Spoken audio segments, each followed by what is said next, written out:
View का पहला विकल्प है tool box, control plus T इसका शॉर्टकट है। और देखिए टिक लगा हुआ है। टिक लगा होने का मतलब है कि टूल बॉक्स आपका ये खुला हुआ है। ये इसमें क्लिक करेंगे टूल बॉक्स गायब हो गया, दोबारा टूल बॉक्स में क्लिक करेंगे फिर से आ जाएगा। इसके बाद दूसरा ऑप्शन है कलर बॉक्स। कलर बॉक्स ये आपका गायब हो गया और दोबारा क्लिक करेंगे कलर बॉक्स ये फिर से शो होने लगेगा। इसी को शॉर्टकट से करेंगे कंट्रोल एल से गायब हो गया और कंट्रोल एल से ये फिर से प्रदर्शित होने लगा। इसके बाद अगला ऑप्शन है स्टेटस बार। स्टेटस बार जब हम माउस पॉइंटर को इस तरीके से देखो मूव कर रहे हैं तो नीचे की साइड में यहाँ पर देखिए कुछ संख्या लिख करके आती है। इसी स्टेटस बार को हाइड करने के लिए क्लिक कर देंगे गायब हो जाएगा और स्टेटस बार में फिर से क्लिक कर देंगे ये फिर से ओपन हो जाएगा।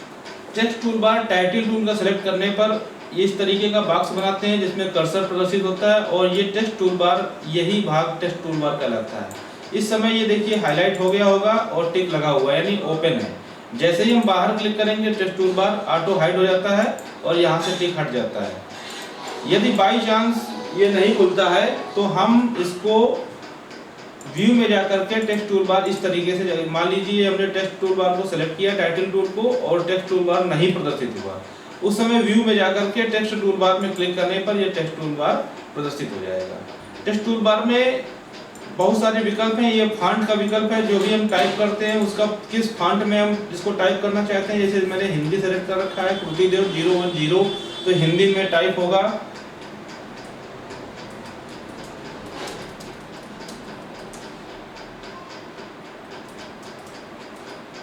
ये। इस तरीके से ये फॉन्ट है, जो भी हमने टाइप किया उसका फॉन्ट का साइज यहाँ से कम ज़्यादा कर सकते हैं। और ये इसका एक वैकल्पिक व्यवस्था है जो अलग अलग टूल्स में यहाँ पर ऑप्शन खुलते हैं, इससे हम प्रयोग करके देख सकते हैं। इसके बाद है ये बी का मतलब बोल्ड, आई का मतलब है इटैलिक और यू का मतलब है अंडरलाइन। इस तरीके से अपने टेक्स्ट में अगर स्पेशल इफेक्ट डालना चाहते हैं तो हम स्पेशल इफेक्ट इस तरीके से डाल सकते हैं। ये टेक्स्ट टूल बार हो गया। इसके बाद अगला ऑप्शन है जूम। जूम में क्लिक करने पर नॉर्मल साइज, लार्ज साइज, इसी को बड़ा करके देखना चाहते हैं, ये देखिए आपको स्क्रीन पर बड़ा बड़ा दिखाई देने लगा। और इसी को अगर नॉर्मल साइज कर देंगे नॉर्मल साइज में आने लगा। कस्टम करेंगे तो यहाँ से 100%, 400%, 800%, 200% जितना बड़ा करना चाहें उतना बड़ा हम कर सकते हैं स्क्रीन पर। ये स्क्रीन पर ऐसे दिखाई पड़ेगा, ये देखिए। व्यू बिटमैप में क्लिक करने पर या कंट्रोल F करने पर ये चित्र जो बनाया है हमने वो स्क्रीन पर पूरा दिखाई देने लगता है, बाकी सारे टूल्स गायब हो जाते हैं। पुनः क्लिक करने पर ये फिर उसी स्थिति में पहुंच जाते हैं। इस प्रकार से व्यू मेनू के भी सारे ऑप्शन आप लोगों को मैंने बता दिए हैं, ये आप लोग प्रैक्टिकल करके देख सकते हैं। और जो भी आपको समझ में ना आए वो आप कमेंट पे लिख करके जानकारी प्राप्त कर सकते हैं।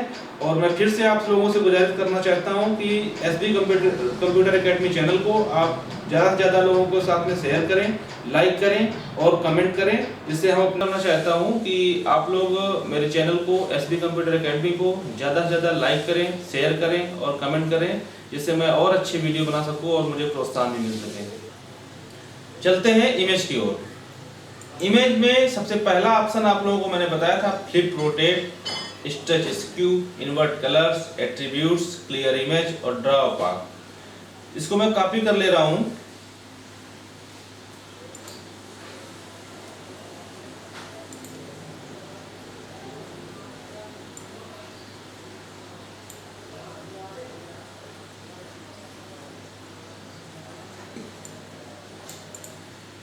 सबसे पहला ऑप्शन है फ्लिप ऑब्लिक रोटेट।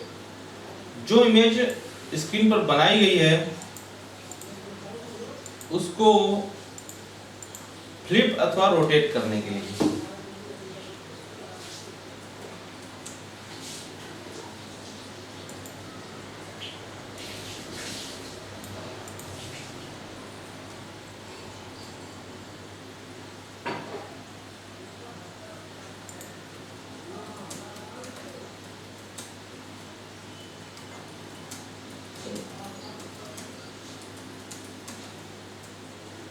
दूसरा ऑप्शन है स्ट्रेच और स्क्यू। चित्र को स्ट्रेच और स्क्यू करने के लिए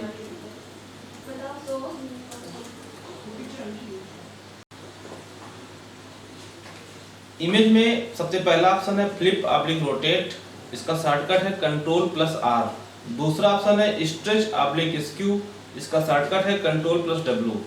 तीसरा ऑप्शन है इन्वर्ट कलर्स, इसका शॉर्टकट है कंट्रोल प्लस आई। इसके बाद एट्रीब्यूट्स, इसका शॉर्टकट है कंट्रोल प्लस ई।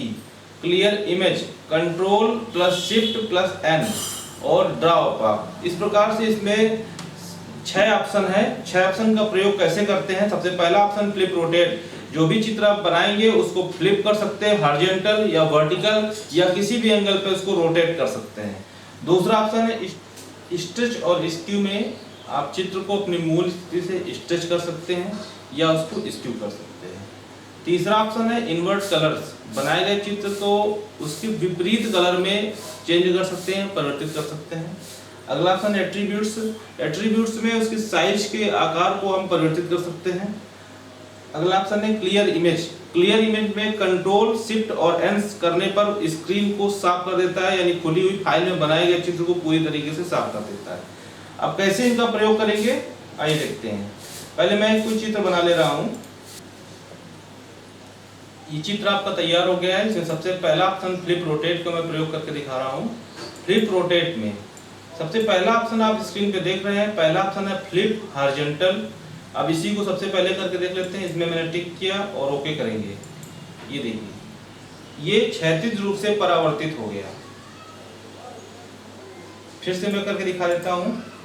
ये देखिए ये जो आपका घेरा था, ये सर्कल था, ये हॉरिजॉन्टल रूप से इस तरफ आ गया और ये जो रेक्टेंगल था ये इस तरफ आ जाता है। फिर से मैं करके दिखा देता हूं। ये इसी तरीके से फ्लिप वर्टिकल, वर्टिकल में आप देख रहे हैं ये जो ग्रीन कलर का सर्कल बना हुआ है नीचे आ जाएगा, ये पिंक कलर का नीचे आ जाएगा। ये देखिए इस तरीके से फ्लिप वर्टिकल हो गया। फिर से करके दिखा देते हैं। ये देखिए उसी मूल स्थिति में आ गया फिर से। इसके बाद अगला ऑप्शन है रोटेट बाय एंगल, 90 डिग्री करेंगे। ये पूरे कैनवस को 90 डिग्री मूव करा दिया। इसके बाद फिर से 90 डिग्री करेंगे, फिर से एक बार मूव हो गया, फिर से एक बार 90 डिग्री करेंगे, फिर से 180 कर दे रहे हैं पूरी तरीके से, जैसे पहले मूल रूप में था उसी रूप में हो गया। इसी प्रकार अगला ऑप्शन है स्ट्रेच और स्क्यू। ये स्ट्रेच और स्क्यू में सबसे पहला ऑप्शन है हॉरिजॉन्टल, दूसरा ऑप्शन है वर्टिकल, फिर है स्क्यू में हॉरिजॉन्टल और वर्टिकल। स्ट्रेच में 100% लिखा हुआ है, यदि इसको हम 50% कर दें तो ये पहले मूल रूप से आधे हिस्से में पहुंच जाएगा। इसी तरीके से वर्टिकल में भी अगर 50% कर दें तो इस तरीके से ये आधा हो गया। इसको और भी अगर हॉरिजॉन्टल स्ट्रेच करना चाहते हैं 150 करके दिखा देते हैं। ये देखिए 1.5 गुना ये स्ट्रेच हो गया। अब इसी तरीके से स्क्यू में आते हैं, यहाँ पर 10 डिग्री हम स्क्यू कर रहे हैं। ये देखिए इस तरीके से केवल चित्र को ये 10 डिग्री स्क्यू कर देगा, कैनवस को उसी हिसाब से एडजस्ट कर देगा। इसी तरीके से वर्टिकल पोजीशन पर 20 डिग्री में इसको स्क्यू कर रहा हूं इस तरीके से। ये देखिए 20 डिग्री स्क्यू कर दिया और ये कैनवस को भी उसी प्रकार से एडजस्ट कर लेता है। अगला ऑप्शन है इन्वर्ट कलर, जहां पर ये व्हाइट कलर था उसको ब्लैक कर दिया, जिसका जो अपोजिट कलर था वो अपोजिट कलर इस पे हो गया। फिर से इसको करेंगे तो फिर मूल रूप में आ जाएगा इस तरीके से। इमेज में इन्वर्ट कलर तक के ऑप्शन आप लोगों को बता दिए हमने। आगे चलते हैं एट्रीब्यूट्स। एट्रीब्यूट्स का शॉर्टकट है कंट्रोल प्लस ई। एट्रीब्यूट्स ओपन करने पर आप देख रहे हैं इसमें लिखा है फाइल लास्ट सेव्ड, मतलब अभी इस फाइल को मैंने सेव नहीं किया है इसलिए लास्ट सेव्ड का डिटेल यहाँ पर नहीं आ रहा है। फिर साइज ऑन डिस्क, यानी हमारी हार्ड डिस्क में जब फाइल सेव होगी तो कितने साइज के साथ में सेव होगी वो यहाँ पर दिखाई पड़ता है। रिजोल्यूशन 113x113 डॉट्स पर इंच। इसके बाद विड्थ 730 13 पिक्सल एंड 526। ये आप लोग यूनिट्स में इंच, सेंटीमीटर और पिक्सल के ऑप्शन दिए गए हैं। अगर इंच कर देंगे तो आप देख रहे हैं विड्थ हो गए 7 इंच एंड 34 और हाइट होगी 4.66। सेंटीमीटर में करेंगे तो सेंटीमीटर में आ गया और पिक्सल में करेंगे पिक्सल में आ गया। जिस साइज को में कन्वर्ट करना है अपना साइज यहाँ पर हम चेंज कर सकते हैं। जैसे मैं यहाँ पर कर दे रहा हूँ 7 और 5, इसको ओके करेंगे तो 7/5 में पूरे चित्र को, यानी 7 इंच बाई 5 इंच में चित्र को सेट कर दिया एट्रीब्यूट्स के से। इसके बाद कलर में लिखा है colours and black and white. अगर ब्लैक एंड व्हाइट कर देंगे तो ये ब्लैक एंड व्हाइट हो जाएगा और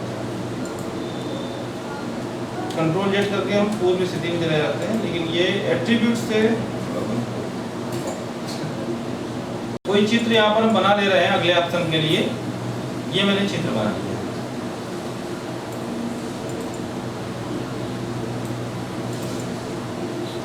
अब स्क्रीन को साफ करना चाहते हैं तो उसके लिए शॉर्टकट है control plus shift plus N या फिर क्लियर इमेज में क्लिक कर देंगे, स्क्रीन साफ हो गया।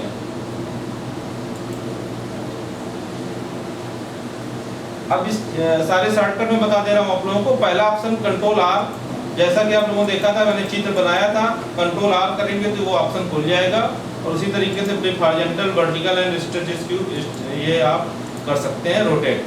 इसके बाद अगला ऑप्शन है स्ट्रेच स्क्यू, इसका शॉर्टकट होता है control W.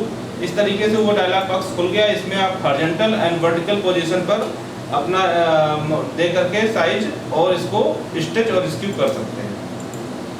Invert colours control I, इसका शॉर्टकट होता है कंट्रोल आई करेंगे तो अपोजिट कलर में कन्वर्ट हो जाएगा और फिर से करेंगे तो इसी तरीके से फिर से हो जाएगा। एट्रीब्यूट से कंट्रोल ई शॉर्टकट होता है, ये डायलॉग बॉक्स खुल जाएगा और जैसा कि मैंने बताया था अभी तक साइज को एडजस्ट कर सकते हैं, पिक्सल और सेंटीमीटर इंच में यूनिट्स को देख सकते हैं।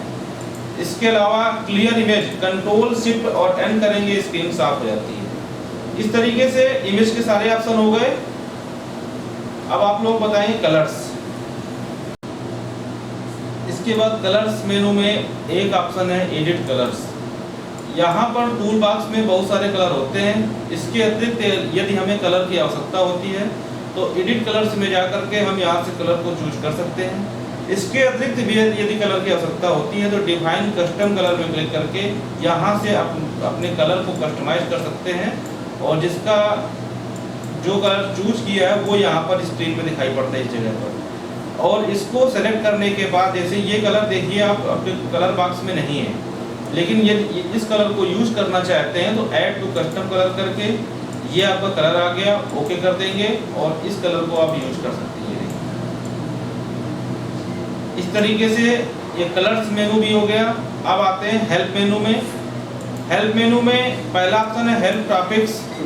ये आप रजिस्टर्ड वर्जन पे खोल पाएंगे। अबाउट पेंट यानी किस विंडो के अंतर्गत पेंट को यूज कर रहे हैं उसके बारे में जानकारी दी गई है। हेल्प टॉपिक्स में आप किसी भी ऑप्शन के बारे में जानकारी, सर्च बॉक्स खुल जाता है राइट साइड में और किसी भी ऑप्शन के बारे में यदि समझ में नहीं आ रहा तो आप हेल्प टॉपिक्स में ऑप्शन लिख करके उसकी जानकारी प्राप्त कर सकते हैं। इस प्रकार से पेंट के मैंने सारे मेनू बता दिए, सारे टूल्स बता दिए। अब आप लोग इसको प्रैक्टिकल करके देखिए। जो ऑप्शन आपको समझ में नहीं आ रहे हैं या जो पूछना चाहते हैं तो आप कमेंट बॉक्स में लिख करके पूछ सकते हैं।